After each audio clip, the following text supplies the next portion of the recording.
Hello, good morning class. My name is Sanjeev Kumar, PGT Economics from Takshila Model Senior Secondary School. So students, in the today's class we are going to start a new chapter and the name of the chapter is basically Arithmetic Mean. Arithmetic mean chapter बेटा आप लोगों ने पहले भी पढ़ा होगा 9th या 10th class में. उसी चैप्टर को आज हम लोग स्टार्ट करने जा रहे हैं.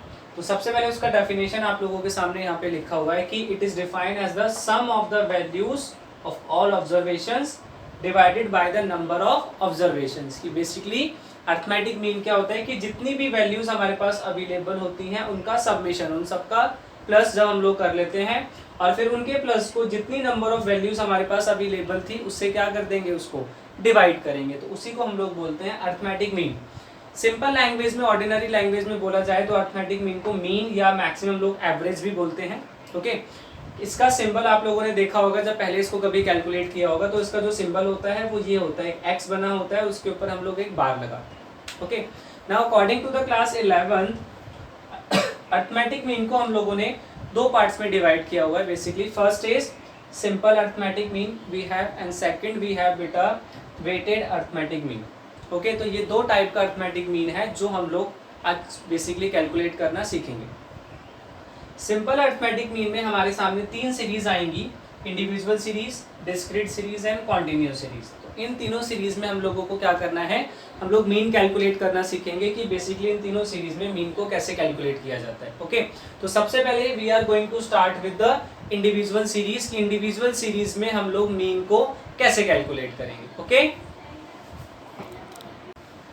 Okay, so now students, before starting the types of series, that is individual, discrete and continuous series, सबसे पहले हमें ये पता होना चाहिए कि अगर हमारे सामने कोई क्वेश्चन गिवन है तो हम लोग उसको कैसे आइडेंटिफाई करेंगे कि वो क्वेश्चन इंडिविजुअल सीरीज का है, डिस्क्रीट का है या कॉन्टिन्यूस सीरीज का है. ओके, तो सबसे पहले आप लोगों को ध्यान क्या रखना है, अगर हम लोग किसी क्वेश्चन को सॉल्व कर रहे हैं और उसमें सिर्फ ये सिंगल नंबर ऑफ एक्स की वैल्यूज को सिंगल नंबर ऑफ वैल्यूज हमारे पास गिवन है, जिसको मान लो हम लोगों ने यहाँ पे एक्स अज्यूम कर लिया. ठीक है, अब ये एक्स किसी स्टूडेंट की, कुछ स्टूडेंट्स के मार्क्स भी हो सकते हैं, किसी का वेट, हाइट, सैलरी कुछ भी हो सकता है. तो इन शॉर्ट अगर हम लोग बोलें, अगर हमारे पास क्वेश्चन में सिर्फ एक्स की वैल्यू गिवन होगी, उसके अलावा और कोई इन्फॉर्मेशन क्वेश्चन में गिवन नहीं है, तो वो हमारे लिए हो जाएगा इंडिविजुअल सीरीज. ओके, उसके बाद आता है डिस्क्रीट सीरीज. डिस्क्रीट सीरीज में क्या होगा बेटा, हमारे पास ये एक्स की वैल्यू तो गिवन होगी प्लस इसके साथ साथ हमारे पास क्वेश्चन में गिवन होगी फ्रीक्वेंसी. फ्रीक्वेंसी का मतलब क्या होता है, फॉर एग्जांपल अगर मैं यहाँ पे लिखता हूँ 5 और उसके सामने मैंने इसकी फ्रीक्वेंसी लिखी 2, तो दैट मीन्स ये 5 क्वेश्चन में 2 टाइम्स रिपीट हुआ है. ओके, दैट मीन्स कि जो भी x की वैल्यू यहाँ पे लिखी होती है उसके सामने उसकी फ्रीक्वेंसी हमारे पास अवेलेबल होगी. फ्रीक्वेंसी का मतलब होता है जितनी भी वैल्यूज हम लोग यहाँ पे लिख रहे हैं वो टर्म क्वेश्चन में उतने टाइम्स रिपीट हुआ है. अगर मैंने यहाँ पे x में 10 लिखा है और फ्रीक्वेंसी में 7 लिखा है तो दैट मीन्स ये जो 10 है ये क्वेश्चन में 7 टाइम्स रिपीट हुआ है.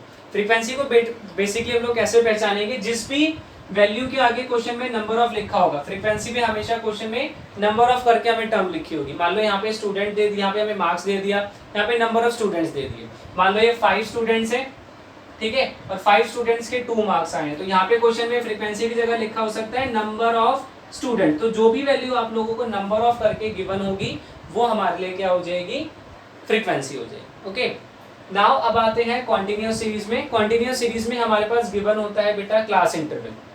क्लास इंटरवल में इस तरीके से वैल्यूज लिखी होती हैं. इसमें जो लेफ्ट हैंड साइड पे हम लोगों ने वैल्यूज लिखी हुई हैं इसको हम लोग बोलते हैं लोअर लिमिट, और जो राइट हैंड साइड पे वैल्यूज होती हैं उनको बोला जाता है अपर लिमिट. ओके, और उसके साथ हमें क्या गिवन होगी, फ्रीक्वेंसीज. तो आई होप यहाँ से हमें इजीली पता लग जाएगा कि जो क्वेश्चन हम लोग करने वाले हैं वो इंडिविजुअल सीरीज का है, डिस्क्रीट का है या कॉन्टिन्यूअस का है. अगर single number of values given है तो इंडिविजुअल सीरीज, डिस्क्रीट में क्या होगा, एक्स के साथ साथ हमें फ्रीक्वेंसी गिवन होगी और कॉन्टिन्यूअस में क्लास इंटरवल एंड फ्रीक्वेंसी हमारे पास गिवन होगी. अब सबसे पहले हम लोग क्वेश्चन को सॉल्व करेंगे with the help of individual series. की इंडिविजुअल सीरीज के अंदर फर्दर अगर हम लोग बात करेंगे तो बेटा हमारे पास यहाँ पे 2 मेथड्स आएंगे. फर्स्ट मेथड की हम लोग बात करेंगे, उसका नेम है डायरेक्ट मेथड, और उसके बाद सेकेंड मेथड हमारे पास आएगा, उसका नेम है shortcut method. These are the 2 methods जिनकी हेल्प से हम लोग इंडिविजुअल सीरीज में अर्थमेटिक मीन को कैलकुलेट करेंगे. Okay okay, so now student, सबसे पहले हम लोग इंडिविजुअल सीरीज के थ्रू अर्थमेटिक मीन को कैलकुलेट करना स्टार्ट करते हैं। इंडिविजुअल सीरीज में दो मेथड्स हमारे पास आते हैं, एक होता है डायरेक्ट मेथड और दूसरा होता है हमारे पास शॉर्टकट मेथड। तो सबसे पहले अभी हम लोग जो स्टार्ट कर रहे हैं that is direct method. Direct method के थ्रू जब हमें अर्थमेटिक मीन कैलकुलेट करना होता है तो उसका फॉर्मूला हमारे पास होता है mean is equal to summation of x upon n. Summation of x का मतलब क्या है कि आपके पास क्वेश्चन में एक्स की वैल्यूज गिवन होंगी। तो मान लो ये कुछ एक्स की वैल्यूज आपके पास गिवन है, जब आप इन सबका टोटल करोगे प्लस करोगे तो वो आपके लिए सबमिशन एक्स बन जाएगा। ठीक है, एन का मतलब जितनी नंबर ऑफ टर्म्स हैं, जैसे यहाँ पे कितनी नंबर ऑफ टर्म्स हैं हमारे पास 4 है, तो एन क्या हो जाएगा 4 हो जाएगा। ये क्वेश्चन मैंने यहाँ पे आप लोगों के सामने लिखा हुआ है, इसको हम लोगों ने आधा सॉल्यूशन भी यहाँ पे हमारे पास गिवन है, इसको हम लोग खुद सॉल्व करते हैं कि pocket allowance of 10 students is given as find out the average pocket allowance. कि हमें 10 स्टूडेंट्स का पॉकेट अलाउंस पॉकेट मनी हमारे पास क्वेश्चन में गिवन है और हमें क्या करना है कि एवरेज पॉकेट मनी हमें क्या करनी है, कैलकुलेट करनी है। तो सबसे पहले हम लोगों ने क्या लिखा, ये जो x की जितनी वैल्यूज हमारे पास गिवन थी उसको हम लोगों ने यहाँ पे लिख दिया। ओके, फिर हम लोगों ने इन सबका सबमिशन किया, इन सबका सबमिशन आया 340। तो सबमिशन ऑफ x हमारे पास ये आ गया। ठीक है, सबमिशन ऑफ x हमारे पास कितना आ गया 340। तो सबमिशन ऑफ x की जगह हम लोगों ने क्या लिख दिया 340। उसके बाद बात आती है n। n का मतलब होता है जितनी नंबर ऑफ ए टर्म्स है। तो ये हमारे पास 1 2 3 4 5 6 7 8 9 10 टर्म्स है। हमें क्वेश्चन में गिवन भी था कितने स्टूडेंट हैं, 10 स्टूडेंट्स गिवन थे। तो n कितना हो गया हमारे पास 10 हो गया। तो जब हम लोगों ने इसको यहाँ से सॉल्व किया तो मीन का आंसर हमारे पास कितना आया 34।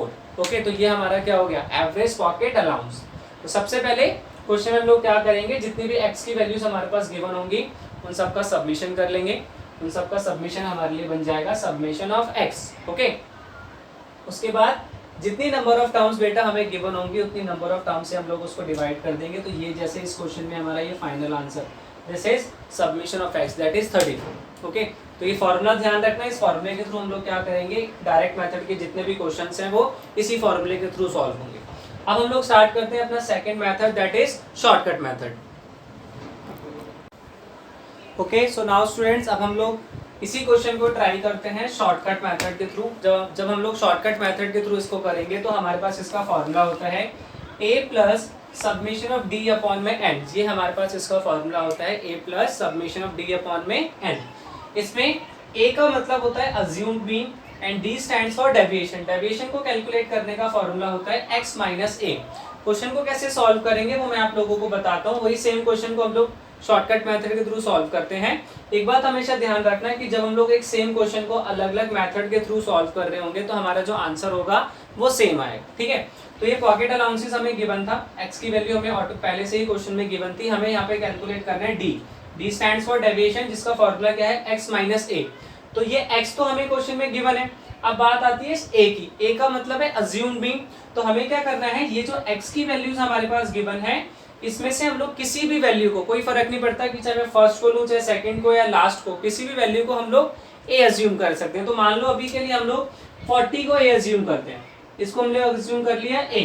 तो अब हमें क्या करना है, पहले x को लेना है मतलब 15 और फिर उसमें से a को माइनस करना है। तो 15 माइनस 40 इस तरीके से हम लोग सारी की सारी वैल्यूज को माइनस करेंगे। जैसे अभी हम लोग इसमें माइनस करते हैं तो पहला वैल्यू आ जाएगी 25। 15 minus 40 is 25। 20 minus 40 is -20। Then हमारे पास आएगा -10। उसके बाद हमारे पास आएगा 18। देन हमारे पास आएगा 15। उसके बाद हमारे पास आएगा 22। देन 0। उसके बाद +10। उसके बाद 15 एंड लास्ट हमारे पास आएगा 25। तो ये हमारे पास किसकी वैल्यू आ गई, डेविएशंस की वैल्यू आ गई। ठीक है, अब हमें इसका सबमिशन करना है। तो यहाँ पे कुछ वैल्यूज हमारे पास प्लस में है, कुछ नेगेटिव में है। तो जब हम लोग इसको सॉल्व करेंगे तो हमारे पास कौन सी वैल्यू आ जाएगी, यहाँ पे मैं लिख देता हूँ, वो हमारे पास सबमिशन ऑफ डी की वैल्यू आ जाएगी। जैसे इस केस में जब हम लोग उसको सॉल्व करेंगे तो कुछ नेगेटिव में हमारे पास वैल्यूज है और कुछ पॉजिटिव में। इसको सॉल्व करने के बाद जो हमारे पास फाइनल वैल्यू बच रही है दैट इज -60। तो सबमिशन ऑफ डी हमारे पास कितना आ गया -60। उसको हम लोग इस फॉर्मूले में यहाँ पे पुट कर देते हैं। ठीक है, ए हम लोगों ने क्या अज्यूम किया था 40, तो ए की जगह हम लोगों ने लिख दिया 40 प्लस सबमिशन ऑफ डी हमारे पास कितना आया -60। तो उसको ब्रैकेट में लिख दिया, डिवाइड बाय n का मतलब है जितनी नंबर ऑफ टर्म्स है। तो वो तो हमारे पास 10 ही थी। इसको हम लोगों ने आगे सॉल्व किया तो 40 -60 अपॉन में 10 से कैंसिल, तो 40 माइनस 6 कितना बचा 34। तो वही सेम आंसर हमारे पास आया है जो सेम आंसर हमारे पास डायरेक्ट मेथड के थ्रू आया था। ठीक है, तो इस तरीके से हम लोग क्या करते हैं, शॉर्टकट मेथड के थ्रू अपने आंसर को कैलकुलेट करेंगे। ओके, आई होप ये दोनों मेथड्स आप लोगों को क्लियर होंगे। बाकी जो हमारी डिस्क्रीट सीरीज है उसको हम लोग हमारी नेक्स्ट क्लास में स्टार्ट करेंगे। Okay, thank you so much students.